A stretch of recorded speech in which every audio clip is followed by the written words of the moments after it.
Salut les accros du livre et bienvenue sur Book & Cook.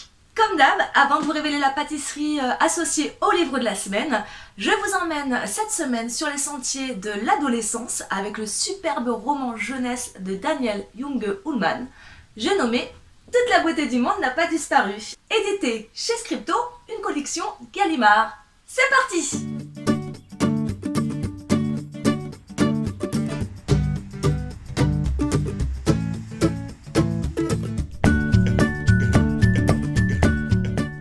Alors avant de vous parler du contenu, j'aimerais qu'on s'attarde un tout petit peu sur le titre et la couverture du livre, tout simplement beau et attirant. Des deux se dégage déjà un mélange de poésie et une espèce de notion de courage, de quoi attirer le lecteur dans ses filets, et je dois dire que je ne fais pas exception. Mais oui.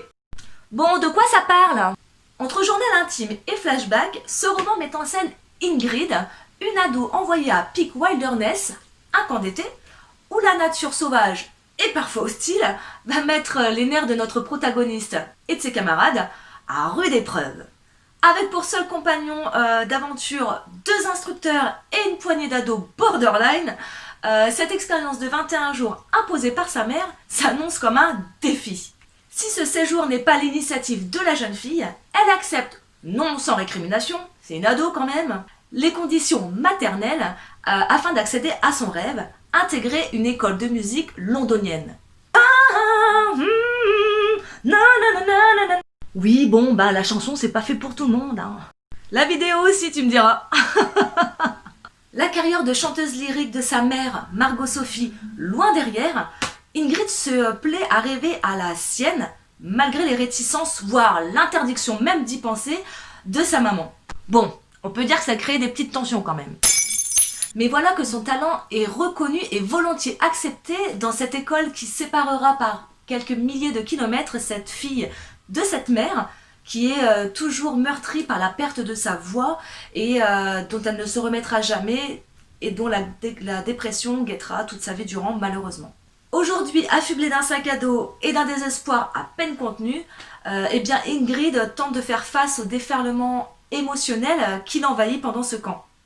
Et dès le départ, on pressent qu'il y a un drame qui s'est joué avant qu'elle n'intègre Peak Wilderness, le passage obligé avant de partir pour Londres.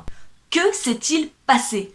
Pourquoi Margot Sophie n'encourage pas sa fille dans ses rêves?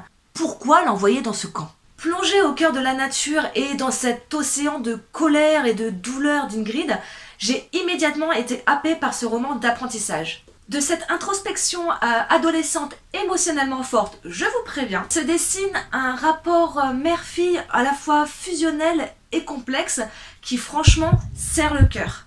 Écrit à la première personne, tout en fluidité et sensibilité, Ingrid et les autres échappent aux clichés et aux larmoyants pour apparaître dans toutes leurs contradictions, c'est-à-dire des êtres à la fois forts et fragiles, à l'image de ce qu'ils veulent bien dévoiler. Pour exemple, l'ambition lyrique de Margot Sophie, stop et net dans sa progression, révèle la fragilité psychologique de cette femme qui ne vivait que pour sa passion, ou presque. Alors lorsque sa fille rêve secrètement des mêmes ambitions, eh bien la chanteuse laisse exprimer une espèce de combinaison de désarroi et de fureur, la ramenant à un état dépressif. Ingrid, quant à elle, n'est pas en reste, puisque le portrait d'une fille exaspérée, distante et sarcastique s'effrite pour libérer une détresse et une tristesse de plus en plus palpables. À travers les épreuves, le camp de Peak Wilderness bouleverse l'équilibre précaire d'Ingrid et de ses camarades. Comme un puzzle, la vie d'Ingrid se dessine peu à peu, et ce, entre rire et œil embué. Coup de cœur! Toute la beauté du monde n'a pas disparu, de Daniel Junge Ullmann et édité chez Gallimard. Qu'est-ce que c'est? Oh!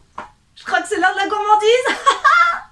Bon, pour ceux qui me connaissent un petit peu, j'adore pâtisser, mais encore plus manger. Quelle est donc la gourmandise associée à ce livre? Eh bien, je pense que ce roman jeunesse correspond tout à fait à une bonne barre énergétique. Drôle, addictif et aussi mélancolique, ce roman c'est un peu une montagne russe émotionnelle, donc il nous faut de l'énergie à l'image des différents personnages qui viendront à bout ou pas de leurs défis sportifs. Ben voilà, c'est fini. Je vous retrouve la semaine prochaine pour de nouvelles aventures littéraires en vidéo ou en podcast. En attendant, ben moi je vais manger les cookies.